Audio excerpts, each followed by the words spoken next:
Soya కూర జొన్న రొట్టె. సోయా అనేది మామూలుగా సోయా ఆకు, సోయా ఇవన్నీ మీ అందరికీ తెలుసు. మరి సోయా ఆకుతో మనం ఈరోజు జొన్న రొట్టె ఎలా తయారు చేసుకోబోతున్నామో తెలుసుకుందాం. మరి ముందుగా కావాల్సిన పదార్థాలు ఏంటో చూసేద్దాం. సోయా కూర జొన్న రొట్టె తయారు చేసుకోవడానికి కావాల్సిన పదార్థాలు: జొన్న పిండి 1 కప్పు, సోయా కూర 1/2 కప్పు, జీలకర్ర 1 టేబుల్ స్పూన్, పల్లీలు 1 కప్పు, ఉప్పు తగినంత, పచ్చిమిర్చి 2, నూనె 2 టేబుల్ స్పూన్లు. సోయా కూర జొన్న రొట్టె తయారు చేసుకోవడానికి కావాల్సిన పదార్థాలన్నీ కూడా రెడీగా ఉన్నాయి. సోయా ఆకు అందరికీ తెలిసిదిగోండి. సోయా ఆకు ఇది మనకు బయట చక్కగా దొరుకుతుంది. సోయా వేరుగా ఉంటుంది, అఫ్ కోర్స్ సోయా ఆకు మొత్తం టోటల్ వేరు, అంటే దానికి దీనికి సంబంధం లేదనమాట. కానీ అన్ని ఇది దొరుకుతుంది, అది కూడా దొరుకుతుంది. అయితే సోయా ఆకు జీర్ణక్రియను చాలా బాగా మెరుగుపరుస్తుంది. ఇందులో యాంటీ ఆక్సిడెంట్స్, యాంటీ ఇన్ఫ్లమేటరీ గుణాలు ఉంటాయి. మలబద్ధకంతో ఇబ్బంది పడుతున్న వారికి చాలా బాగా పనిచేస్తుంది. అంతేకాకుండా క్యాన్సర్ కారకాన్ని, క్యాన్సర్ కణాలను తగ్గించే విషయంలో కూడా సహాయపడుతుంది. అంతేకాకుండా స్కిన్కి మంచిది, బోన్స్కి మంచిది, ఓవరాల్గా ఇమ్యూన్ సిస్టమ్కి చాలా చాలా మంచిది. చాలా అంటే మనకి సోయా కూర బయట దొరుకుతుంది. అండ్ అలాగే ఎక్కువ కూడా వేసుకోకూడదు. ఎక్కువ వేసుకుంటే చేదైపోతుంది, అంతకన్నా ఏం లేదు. చేదైపోయినప్పుడు అంత చేదు తినడం కూడా కొంచెం కష్టమే కదా. సో ఏదైనా మనం తింటే ఆరోగ్యంతో పాటు కొంచెం రుచిని కూడా మనం 100% కన్సిడర్ చేసుకోవాలి. కాబట్టి అంటే మామూలుగా ఒక రొట్టె తీసుకుంటే కనుక ఇంత సోయా ఆకు తీసుకుంటే సరిపోతుంది. అలా మన సోయా ఆకు అలాగే చక్కగా జొన్న పిండి కాంబినేషన్లో చేసుకోబోతున్నాం. ఇది మనకి మధుమేహం ఉన్న వాళ్లకు, క్యాలరీస్ తగ్గించే విషయంలో, బరువు తగ్గడానికి అన్ని రకాలుగా కూడా ఉపయోగపడుతుంది అనమాట. అల్సర్స్ని కూడా తగ్గిస్తుంది తెలుసా. కడుపులో అల్సర్స్ ఉంటాయి కదా. సో సోయాకు తరచూ తీసుకోవడం వల్ల మనకు అల్సర్స్ ఇబ్బంది కూడా చాలా వరకు తగ్గుతుంది. అంటే అల్సర్స్ వల్ల పొట్ట నొప్పి వస్తూ ఉంటుంది. సో స్టమక్ రిలేటెడ్ ఇష్యూస్ని కూడా చాలా వరకు తగ్గిస్తుంది. ఇలా ఇన్ని రకాల ఉపయోగాలు ఉన్నాయి చూసారా సోయా ఆకుతో. మరి అటువంటి సోయా ఆకు అలాగే జొన్న పిండి కాంబినేషన్లో ఈ రొట్టె తయారు చేసేసుకుందాం. ఫస్ట్ మనం ఏం చేయాలి అంటే ఇదిగోండి పల్లీలు తీసుకున్నాము. మన ఇంట్లో ఎప్పుడు రెడీగా పల్లీలు వేయించుకున్న ఉంటే కనుక కచ్చా పచ్చాగా దంచుకొని ఈ పిండిలో కలుపుకోవచ్చు. ఇప్పుడు అంటే ఇది మనం అమృతం కదా, ఇప్పటికిప్పుడు మనం వేయించుకుందాం. ముందుగా స్టవ్ వెలిగించేస్తున్నాను. 1 కప్పు పల్లీలు. అంటే నేను ఎప్పుడు చెప్తూ ఉంటానండి, నువ్వులు వేయించిన నువ్వులు మనం పొడి చేసుకొని కొంచెం నువ్వుల పొడి పెట్టుకోవాలి. పల్లీలు కూడా అలా కొంచెం వేయించుకొని కొంచెం పొడి పెట్టుకోవాలి. లేదు అంటే వేయించిన పల్లీలు కూడా రెడీగా ఉంటే మనకి ఎప్పుడైనా ఏదైనా స్వీట్ తినాలనిపించింది అనుకోండి, ఏదో ఇక్కడికి అక్కడికి వెళ్ళి తినడం కాకుండా, ఆర్డర్ పెట్టుకోకుండా చక్కగా గుప్పుడు పల్లీలు, వేయించిన పల్లీలు, కొంచెం బెల్లం తీసుకొని తినేస్తే ఏంటంటే మనకు ఆ స్వీట్ క్రేవింగ్ అనేది తగ్గుతుంది. ఉంటుంది బెల్లంలో కూడా షుగర్ ఉంటుంది, కానీ కొంచెం అందులో వేరేవి కూడా ఉంటాయి కదా, ఐరన్లు, జింకులు, ఇవన్నీ కూడా ఉంటాయి. కాబట్టి డెఫినెట్గా మనకు షుగర్ కన్నా కూడా బెల్లం మంచిది. షుగర్ ఉన్నప్పటికీ కూడా అందులో ఇట్స్ గుడ్. సో అందుకు ఎప్పుడు కూడా అలా పెట్టుకోమని చెప్తూ ఉంటాం. ఎందుకంటే నేను అట్లాగే చేస్తూ ఉంటాను. కాబట్టి ఇది కొంచెం మనం వేయించేసుకొని కచ్చా పచ్చాగా రుబ్బేసుకుందాం. అంటే మనకి రొట్టె పిండిలో కలుపుకున్న తర్వాత అలా పప్పులుగా వస్తుంటే బాగుంటుంది కదా, అందుకనమాట. ఓకే, ఈ స్టవ్ ఆఫ్ చేసేసుకోవచ్చు. ఆఫ్ చేసుకొని ఒక బౌల్లోకి తీసేసుకుందాం.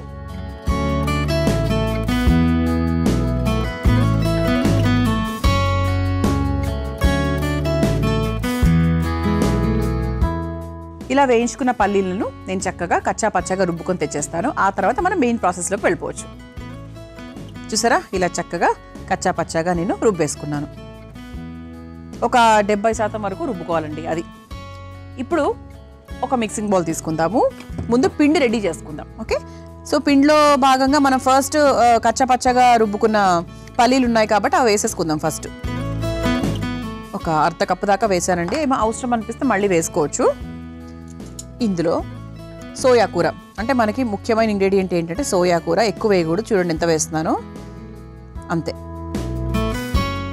సరిపోతుంది. కొంచెం వేసినా కూడా వీటి ఫలితాలు ఎక్కువగా ఉంటాయి కాబట్టి తక్కువ వేసుకోవచ్చు, చేదు రాకుండా, అంతే. ఆ తర్వాత ఇందులో కాస్త జొన్న పిండి, ఇదిగోండి ఇది జొన్న పిండి. ఒకవేళ మీరు ఏదైనా కాస్త జొన్న పిండి పూర్తిగా జొన్న రొట్టెలు చేయడం చాలా మందికి రాదు, అది కూడా ఒక పెద్ద ఆర్ట్.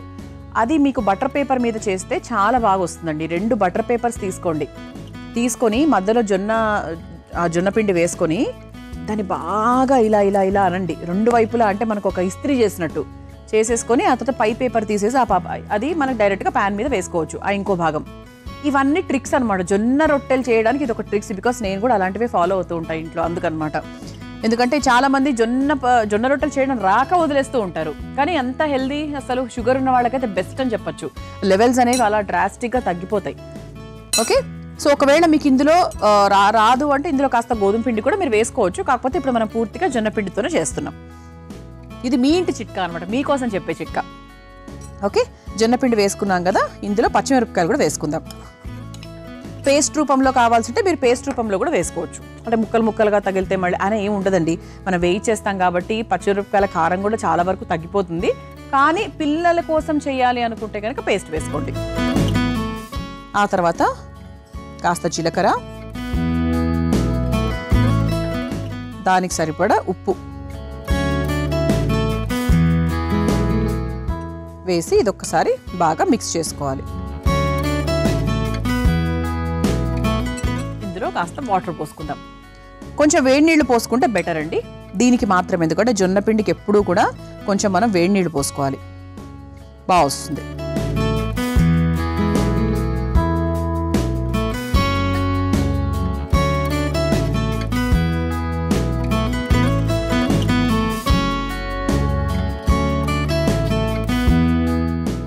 సో దీన్ని చక్కగా మిక్స్ చేసేసుకోవాలి. మీరు ఇంట్లో తయారు చేసుకునేటప్పుడు కొంచెం ఉల్లిపాయ ముక్కలు అలాంటివన్నీ కావాలంటే కూడా వేసుకోవచ్చు. ఓకే, అంటే సాధ్యమైనంత వరకు అమృతం ఎప్పుడూ కూడా సాత్వికంగా చేస్తుంది, తక్కువ టైంలో చేస్తుంది, తక్కువ పదార్థాలను ఉపయోగించే ప్రయత్నం చేస్తుంది. కొన్నిటికి తప్పదనుకోండి, అఫ్కోర్స్ కొన్నిటికి మాత్రము ఇంతే వాడాలి. తక్కువ వాడితే బాగుంటుంది కదా. సో మనకు కూడా ఎక్కువ కొనుక్కోవాల్సిన అవసరం లేదు, ఎక్కువ టైం కేటాయించిన అవసరం లేదు. ముఖ్యంగా వంట చేసే ప్రతి ఆడడానికి కావాల్సింది ఇదే, తక్కువ టైంలో అయిపోవాలి. ఓకే, పిండి రెడీగా ఉందండి. ఇప్పుడు మనం స్టవ్ వెలిగించేసుకుందాం. పెనం వేడయ్యేలోపు మనం రొట్టె తయారు చేసుకోవచ్చు. సిమ్లో పెట్టుకుందాం. ఇదిగోండి బటర్ పేపర్ అని చెప్పాను కదా. సో చేతికి కాస్త నూనె రాసుకుందాం. రాసుకొని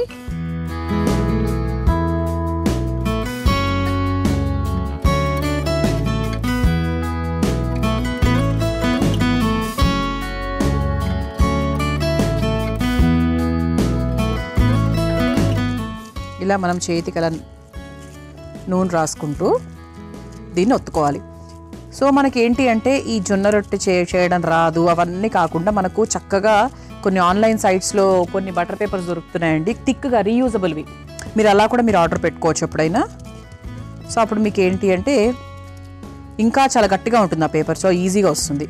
సో కొనాలు ఎక్కడ లావుగా లేకుండా దీన్ని ఇట్లా నీట్గా ఒత్తేసుకోండి ప్లెయిన్గా. ఓకే, సో చిన్న సైజే చేశానండి. సో మీరు కావాలంటే మీకు ఇష్టం వచ్చిన సైజులో మీరు చేసుకోవచ్చు. సో ఇప్పుడు ముందుగా కాస్త నూనె తీసుకొని ఇదిగోండి ఈ పెనం మీద వేసుకొని లైట్గా గ్రీజింగ్ చేసుకుందాం.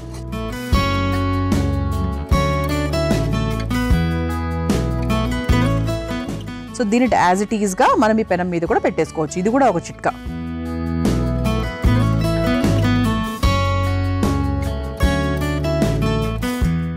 ఇలా కూడా చేసుకోవచ్చు. సో దాన్ని మళ్ళీ చేతితో తీసి మనం వేసి చేతికి అంటుకొని అలా కాకుండా మీరు డైరెక్ట్గా ఈ చిట్కా కూడా ఉపయోగించుకోవచ్చు. చూసారా, మన అమృతం చూస్తూ ఉంటే ఏంటంటే మీకు వంటలతో పాటు వంటకి సంబంధించిన చిట్కాలు కూడా బోల్డ్ అని తెలుస్తూ ఉంటాయి.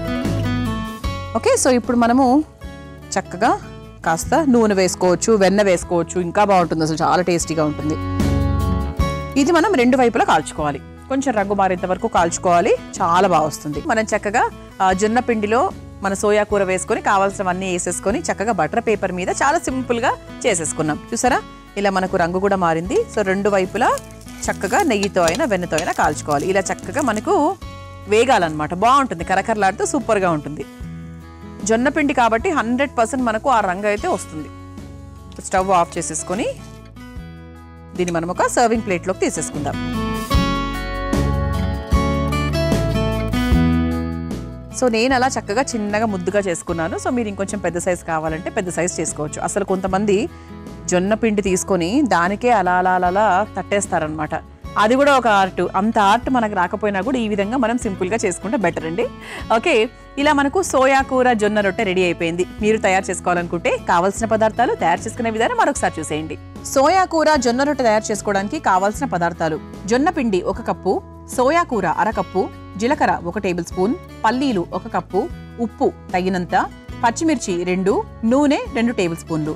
సోయా కూర జొన్న రొట్టె తయారు చేసుకునే విధానం: ముందుగా స్టవ్ వెలిగించి బాండీలో పల్లీలు వేసి వేయించుకొని కచ్చా పచ్చాక పొడి కొట్టుకొని ఒక మిక్సింగ్ బౌల్లోకి తీసుకోవాలి. అందులో తరిగిన సోయా కూర, జొన్నపిండి, తరిగిన పచ్చిమిర్చి, జీలకర్ర, సరిపడా ఉప్పు, నీళ్లు పోసి ముద్దలాగా కలుపుకోవాలి. ఇప్పుడు స్టవ్ వెలిగించి తవ్వాకి నూనె రాసి వేడి చేసుకోవాలి. ఇప్పుడు కలిపి పెట్టుకున్న పిండిని చిన్న ఉండలాగా తీసుకొని చేతికి నూనె రాసుకొని బటర్ పేపర్ పైన వేసి రోటీలాగా ఒత్తుకొని తవ్వాపై వేసి నూనెతో 2 వైపులా కాల్చుకొని ఒక సర్వింగ్ ప్లేట్లోకి తీసుకొని సర్వ్ చేసుకుంటే సోయా కూర జొన్న రొట్టె రెడీ.